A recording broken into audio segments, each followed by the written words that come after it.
সম্ভাবনা রয়েছে যদি না ভারত বিপ্লব থেকে কোনো শিক্ষা না নেয়।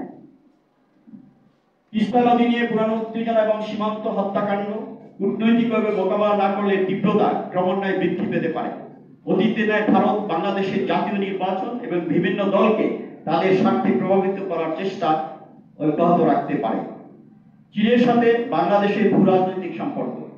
Professor Li Zhao, renowned Chinese economist, South China Morning পোস্টে 20 জুলাই 2025 উল্লেখ করেছেন, আমি কোট করছি, চীন বাংলাদেশের নতুন সরকারকে দ্রুত স্বীকৃতি দিয়েছে যা বেইজিং এর রিজিওনাল ইনফ্লুয়েন্স বৃদ্ধির একটি strategic move, unquote. Professor Li জাও এখানে অত্যন্ত চমৎকারভাবে চীনকে উল্লেখ করেছে যা বাস্তবধর্মী ও বাংলাদেশের জন্য গুরুত্ব বহন করে। বাংলাদেশকে অবশ্যই মার্কিন যুক্তরাষ্ট্র চীনের মধ্যে নিরপেক্ষ অবস্থান বজায় রাখতে হবে।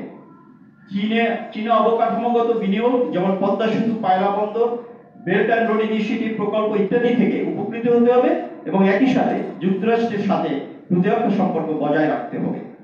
বিপ্লব পরবর্তী বাংলাদেশ সরকার চীন থেকে দূরে থাকার জন্য মার্কিন চাপের সম্মুখীন হতে পারে, বিশেষ করে যদি ওয়াশিংটন ঢাকাকে বেইজিং এর দিকে খুব বেশি ঝুঁকে পড়ছে বলে মনে করে।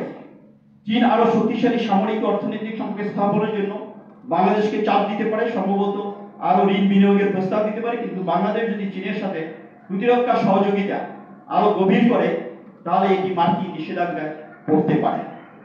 প্রক্সি প্রভাব বা অস্থিতিশীলতার ঝুঁকি বৃদ্ধি। রাষ্ট্রীয় বা অরাষ্ট্রীয় শক্তিগুলো গণতান্ত্রিক উত্তরণকে অস্থিতিশীল করার জন্য বিভিন্ন গোষ্ঠীর মাধ্যমে হস্তক্ষেপ করার চেষ্টা চালিয়ে যাচ্ছে এবং ভবিষ্যতে তা অব্যাহত থাকার সম্ভাবনা রয়েছে।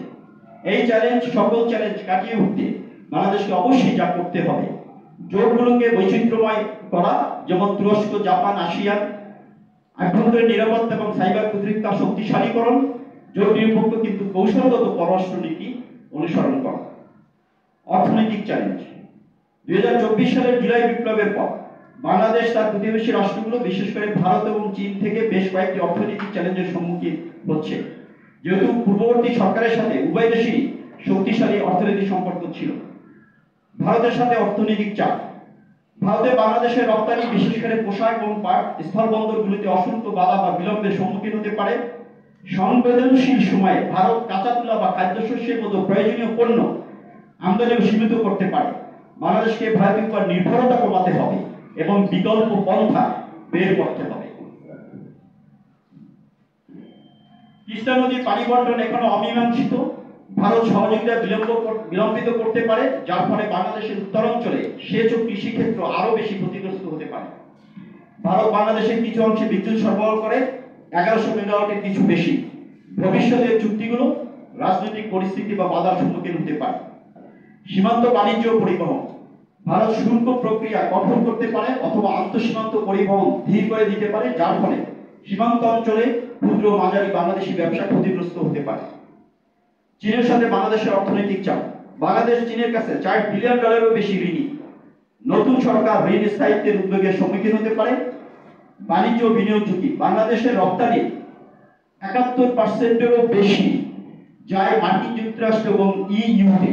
যদি ঢাকা চীনের দিকে খুব বেশি ঝুঁকে পড়ে তাহলে জিএসপি সুবিধা বাণিজ্যে অগ্রাধিকার ঝুঁকির মধ্যে পড়তে পারে। বাংলাদেশ চীনা কয়লা বিদ্যুৎ কেন্দ্রের উপর নির্ভরশীল।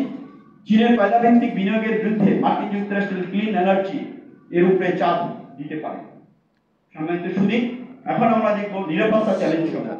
2024 সালের জুলাই বিপ্লবের পর বাংলাদেশ তার প্রতিবেশী রাষ্ট্রগুলো বিশেষ করে ভারত, চীন এবং মিয়ানমার থেকে বিভিন্ন ধরনের নিরাপত্তা চ্যালেঞ্জের মুখোমুখি হতে পারে। ভারতের সাথে নিরাপত্তা চাপ, গোয়েন্দাগিরি ও নজরদারি কার্যক্রম। নতুন নেতৃত্বের উপরে নজরদারি এবং রাজনৈতিক উন্নয়নকে প্রভাবিত করার জন্য ভারত বাংলাদেশের অভ্যন্তরে রিসার্চ অ্যান্ড অ্যানালাইসিস উইং এর তৎপরতা বৃদ্ধি করতে পারে। ভারতীয় কৌশলগত স্বার্থের প্রতি বন্ধুত্বপূর্ণ নয় বলে বিবেচিত ছাত্র নেতা বা সংস্কারবাদী ব্যক্তিদের উপর সম্ভাব্য নজরদারি চলবে বলে প্রতীয়মান। সীমান্ত পারস্পরিক অস্থিতিশীলতা। চোরাচালান বিরোধী অভিযানের অজুহাতে বিএসএফ সীমান্তে আরো গোলাবর্ষণ বাড়াতে পারে, যার ফলে উত্তেজনা এবং জাতীয়তাবাদী প্রতিক্রিয়া তৈরি হতে পারে। বিদ্রোহীদের তৎপরতা বৃদ্ধি। ঢাকার উপর চাপ প্রয়োগের জন্য পার্বত্য চট্টগ্রামের কাছে ক্ষুদ্র জাতিগত বা বিচ্ছিন্নতাবাদী গোষ্ঠীগুলোকে পরিচালনা বা অর্থায়ন করার প্রবণতা বৃদ্ধি পেতে পারে। চীনের সাথে বাংলাদেশের নিরাপত্তা চাপ। কৌশলগত সামরিক ও নিরাপত্তা চ্যালেঞ্জ। বাংলাদেশ চীনা সাবমেরিন এবং যুদ্ধ বিমান কিনেছে। যদি তারা আরো কিছু বেশি ক্রয়ে আগ্রহী হয়, তাহলে আমেরিকা থেকে বাংলাদেশ ভবিষ্যতে F-16 F-35 পাওয়ার সম্ভাবনা হারিয়ে ফেলতে পারে। বঙ্গোপসাগরের চীনা নৌবাহিনীর উপস্থিতি বৃদ্ধির ফলে যুক্তরাষ্ট্র ভারতের ক্রমবর্ধমান চাপ তৈরি হতে পারে। মিয়ানমারের সাথে নিরাপত্তার চাপ, রোহিঙ্গা শিবির এবং সন্ত্রাসবাদের ঝুঁকি।